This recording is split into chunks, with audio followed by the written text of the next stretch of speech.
This is gold. It's always exerted a powerful and almost primeval hold over mankind. It's a pure element, it never corrodes, and above all, it retains its beauty and its desirability forever.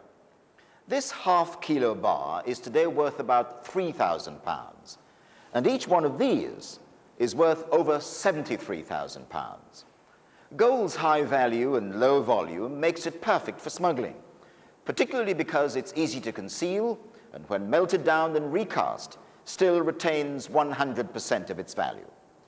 This is the story of Operation Escape, a 4-year customs investigation into a huge gold smuggling ring. In a complex case, gold is bought in Belgium and Luxembourg tax-free, then smuggled into Britain, thus avoiding VAT and instantly making 17.5% illegal profit. The money. You don't talk about anything else. There is amazing forensic detective work. There are arrests, near misses, and the constant struggle to find the elusive evidence that will convict the smugglers. But for Senior Investigation Officer Robin Einan and the Bullion team, the story began in November 1993. They were struggling to find evidence against the gang, but a new recruit was just about to make a breakthrough. Right. We know they're dealing in smuggled gold, but we don't know how or where they're getting their supplies. The answer's in here. This is Mark Howard, who's joining the team. Say hi, Mark. Hi. Right. Phil, you take the dealers in the garden. Dave, go over the witness statements again. All of them. Mark, I want you and Tony to take another look at this Jeevan Kanda character. He's been interviewed once, but check out his background. Look after him, Tony. All right, boss. No problem. His name just keeps popping up. Check him out. My first day, it was just bewildering. There was this huge investigation that was 6 months down the line. I thought, my God, I don't understand this. I'm used to people smuggling drugs in vans. They realised that as well. So they only got me involved on the periphery of things. More a case, I think, of closing doors. I was asked to research Jeevan Kanda. The family, i.e. him and his brother Surinder Kumar, had an involvement in a drugs case where, unfortunately, Surinder had been convicted of drugs offences. Whatever's going on, it's not kosher. No. Look, in Kanda's interview, he's denying all knowledge of Belgium, right? So, you've got no business contacts in Europe, right? You don't hold a bank account in Europe. No. And you've got no reason to travel on a regular basis to Europe. No. And you didn't at any stage in 91 or 92 travel on a regular basis to Europe. No. Yet, all the time, he's making hundreds of phone calls to Belgium. What we had to do next was find out to whom those numbers belonged. And the most frequently called number was one of the bigger gold dealers in Belgium. Straight away, I thought to myself, well, I'm looking at Mr. Kanda with a connection to a gold smuggling ring. He has recently come into substantial wealth, and here he is ringing a gold dealer in Belgium 4 or 5 times a day, every day for the last 2 or 3 years. The calls are to a bullion dealer in Belgium, Peters NV. Now, we've checked Kanda's bank accounts and there's no record of any transfers, big withdrawals, any wires or any money transferring to Peters. If he is dealing in gold, he's dirty because he's hiding it. Well, having established that we had contact with Belgian bullion dealers, the next thing was really to go and perhaps find out from these Belgian bullion dealers what dealings they'd had, if any, with Mr. Kanda. We'd like to go to Belgium and have a chat with Peters. OK, go. And I think we need to focus on Kanda now. Whatever he's up to, it's big. We need a separate operation. We need a name. How about Operation Escape? OK, Operation Escape. Every investigation that the team we were on at the time did had to begin with the letter E. That was our code letter. So I called it Operation Escape. Little did I know at that time that that would then come back to haunt me. And it really did. The first action of Operation Escape was for Mark and a colleague to go to Belgium. So the following day we turned up at the gold dealers and we asked them what the Kanda account was all about. And they said, oh, Mr. Kanda, yeah. He and his brother, Surinder Kumar, have been buying gold for some time. In fact, Mr. Kumar is a very regular visitor. But you have these amounts all wrong. But he is buying gold from you. Yes. But he's buying a lot more than you suggest. A lot more.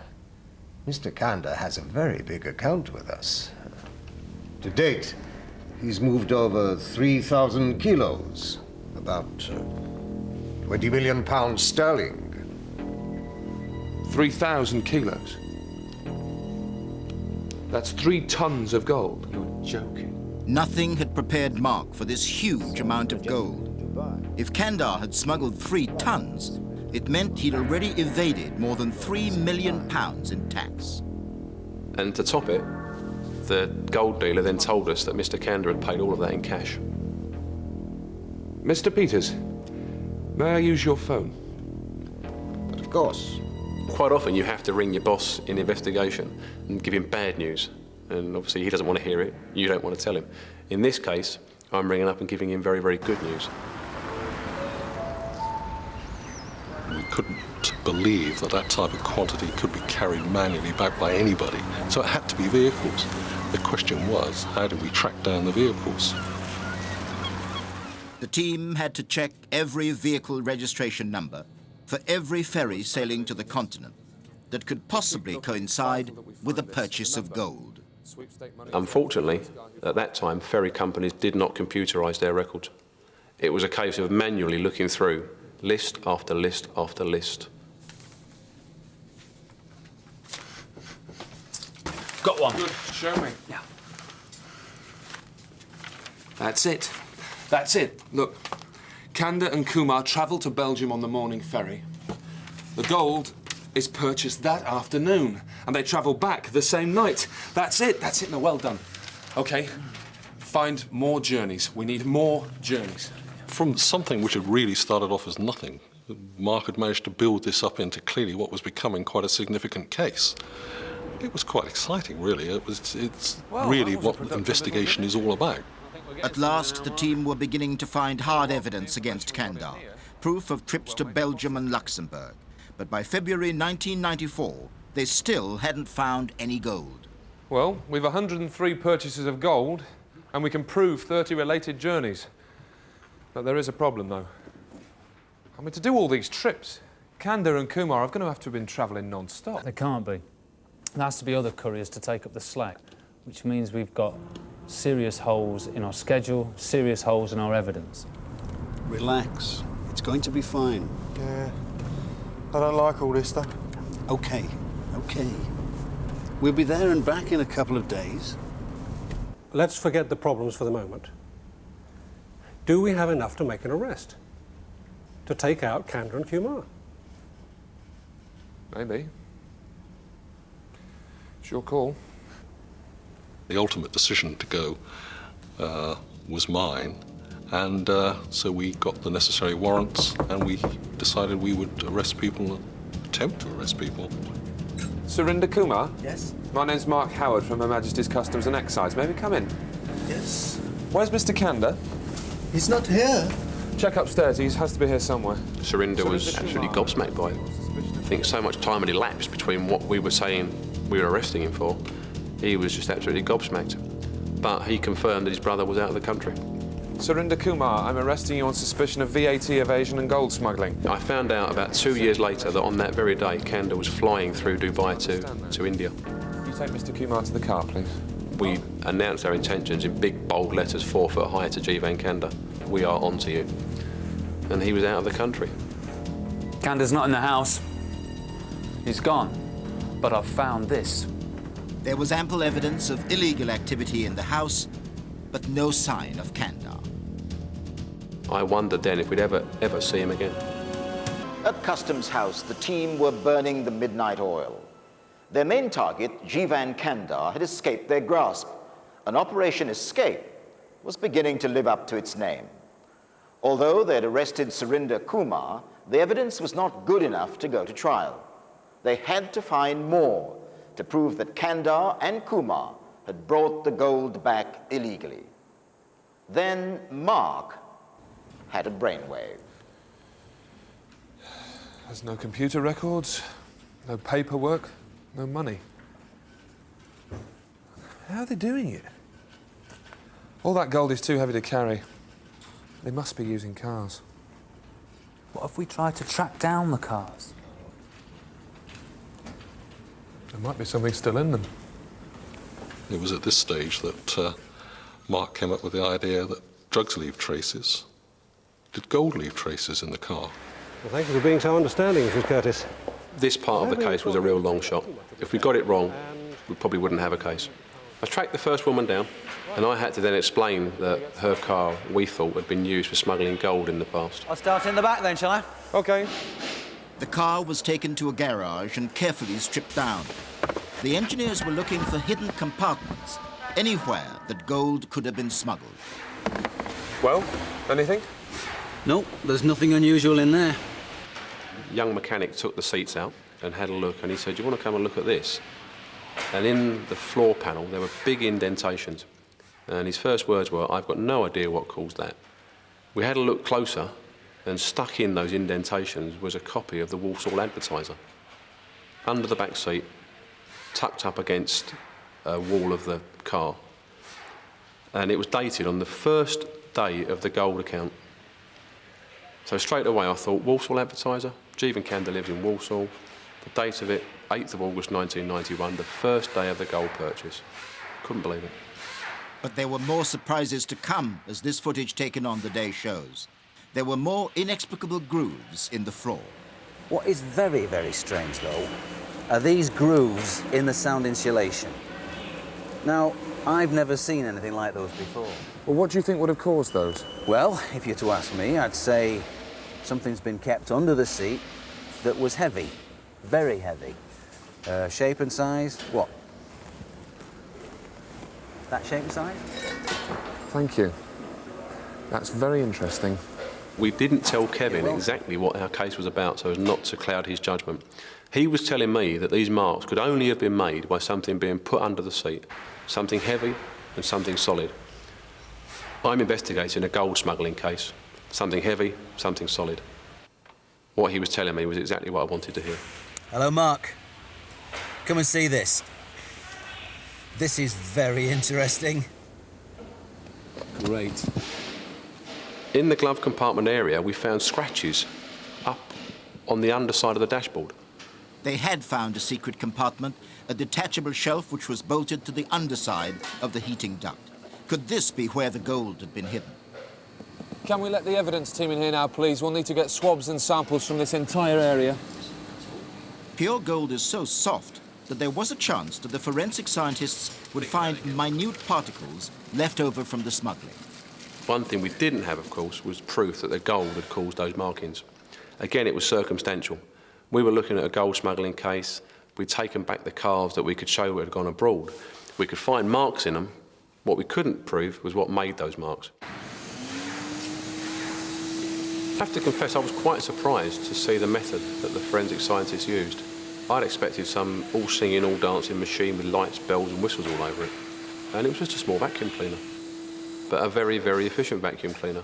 It hoovered up all of the particles and trapped them in a glass vial. It was an agonizing wait for Mark and the team while the samples were taken to the lab and analyzed. But there was great news. The forensic team found hundreds of tiny particles of pure gold.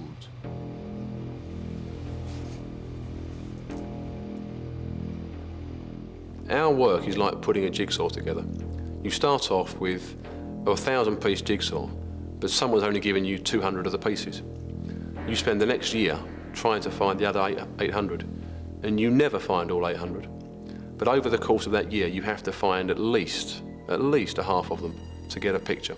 Unknown to Mark, the final pieces of the puzzle were about to fall into place. How many more times? A million more times. We're going to keep going through this until... Most of the tittle-tattle that we receive, which is very often innuendo and suggestion, is very quickly dismissed. Sometimes there is tittle-tattle which has to be investigated and has to be looked at. Tell your dad to pay me. That's all. There is no money, you know that. A police officer from my division came to the police and actually made a complaint that his girlfriend was trying to blackmail them over some money that was owed to her. Or I'll tell someone about the gold. The trips to Belgium, the smuggling. You can't do that. Do you know what would happen to me? Yes, I do. So get me the money. The allegation was made against the police officer and the family, who apparently had been travelling to the continent regularly, and that they were smuggling gold back into the country in secret compartments in the car. Hi. Yeah, it's me. We've just got off the ferry. And that this was happening once a month, even more frequently. We'll be with you in about 4 hours. The Crown Prosecution Service reviewed the file of evidence and found there was no case to answer. It then became an internal matter, and that's when the file was forwarded to me for my decision as to what further action to take. Hello, Brian, DCI Charteris. Could you give me the name of our contact with Customs and Excise? The customs officers arrived within days of the telephone call, and there's no doubt about it, they were extremely excited about this information. It was the missing piece to the jigsaw puzzle. Well, gentlemen, you certainly made good time. Yes, I'm sorry to land us all on you like this at such short notice, Chief Inspector. Not at all.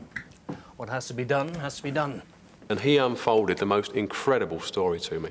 When I got up that morning, if someone had told me by the end of this day you'll have heard this, I'd have just laughed and gone back to bed. Blackmail. So we turned up there to say that this wild, horrendously stupid story you've been told is almost certainly true. But it all sounds so incredible. The story of gold smuggling could be true. Here, suddenly, out of the blue, was the answer to our prayer about potentially where most of the other runs had There's a been strong done. possibility that your PC and his father were couriers for a pretty big smuggling gang. So we have to follow it up. Right. The first journey we found for the police officer and the father was in February '92. The day before, the father had taken out a mobile phone. That phone was handed back just after the smuggling finished. There it is. Father and son travel out Ramsgate to Zeebrugge on the morning ferry. Then, 4 hours later, there's a gold purchase from Peters. It's 10 kilos, about £100,000. They catch the night ferry and arrive back in Ramsgate at 7 o'clock in the morning. Now, at 7:10, there's a phone call from the father's mobile number to Canda's home. Hi, I'm back. Then 4 hours later, another call to Canda's shop. Hi, I'm here. Where do you want this gold? It does. It fits. It all fits. Now there was enough evidence to make the arrests. Come in. You wanted to see me, sir? Yes, James, come in. These two gentlemen are from Her Majesty's Customs and they'd like a word with you. James Walker, I am arresting you on suspicion of VAT evasion and gold smuggling. We spent about 3 months corroborating it, digging, checking, and at the end of that period, we were satisfied that the information was correct. Am I going to lose my job, boss? The day we arrested the father it was quite uncanny, really. Of course, the last thing he's expecting that morning is to be woken at 7 o'clock by a loud rap on the door, to be told that what you thought you left in your past 2 years ago, I'm afraid has come back to haunt you. Mr. Walker? Yeah? Mr. David Walker? Yeah. My name's Mark Howard from Her Majesty's Customs and Excise. This is my senior officer, Robin Einan. Mr. Walker, I'm arresting you on suspicion of VAT evasion and gold smuggling. You do not have to say anything unless you wish to do so, but anything you do say may be given in evidence. Do you understand? Yeah. May we come in? Much later that night, the father was interviewed and he answered none of our questions, as is his legal right. Right, Mr. Walker. Do you know why you've been arrested? No comment. Have you been abroad recently to Belgium or Luxembourg? No comment. Do you know a man called Jivan Kanda? On the advice of my solicitor, no comment. Do you know a man The called... father denied all knowledge of the smuggling, so the team had to prove he had a connection to the gold. What would a search of his car reveal, now that more than 2 years had passed since the smuggling? This any good to you? The Republic of Luxembourg. The car was full of the evidence they needed. Incriminating coins, even ferry tickets. Bingo. One of the things that came into our possession as a result of the searches was a set of photographs, and Mark recognised one of them as being Belgium. So it dawned on us that there might be some evidential value in these photographs. So Mark went back to Belgium and, with the assistance of the Belgian authorities, tracked these photographs and identified them exactly to the spots. Out of, I think, 9 photographs, we traced 8 of them. What they had done was, from the front passenger seat of the car, the police officer had photographed the route they took from the northwest of Brussels, down through Brussels, to the southeast of Brussels, and right down to the Luxembourg border. The plane, the photograph, we finally found it about 5 kilometres from the Luxembourg border. The evidence was overwhelming, and these photographs, taken during the actual smuggling, were the final straw. On January 9, 1996, Surinder Kumar, the police officer, and his father all appeared at Knightsbridge Crown Court. Surinder was sentenced to 3 years in prison, the father was sentenced to 2 years, and the police officer, the lowliest courier of all, was ordered to do community service. So the couriers were caught, but Jivan Kandar, the ringleader, was still out there. However, the investigations branch was specially formed to track down people like Jivan Kandar, and Mark and the team never gave up hope. Then, exactly 2 years to the day after Kandar had slipped the net, they received new information. Mark, you better check this out. Yes, I see him. It could be him. It could be Kandar, I don't know. Let's wait and see.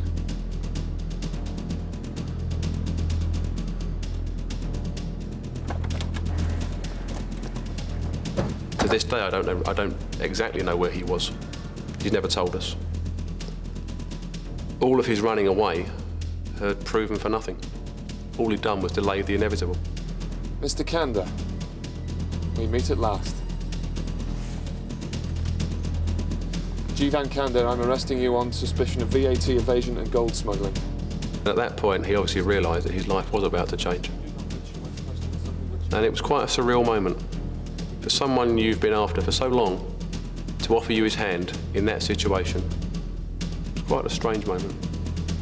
It took Mark and the bullion team nearly 4 years to finally catch up with Jivan Kandar, from the first inkling in November 1993 to his conviction in September 1997. After a long trial, Kandar was sentenced to 5 years in prison and was fined £185,000. So in the end, there really wasn't any escape.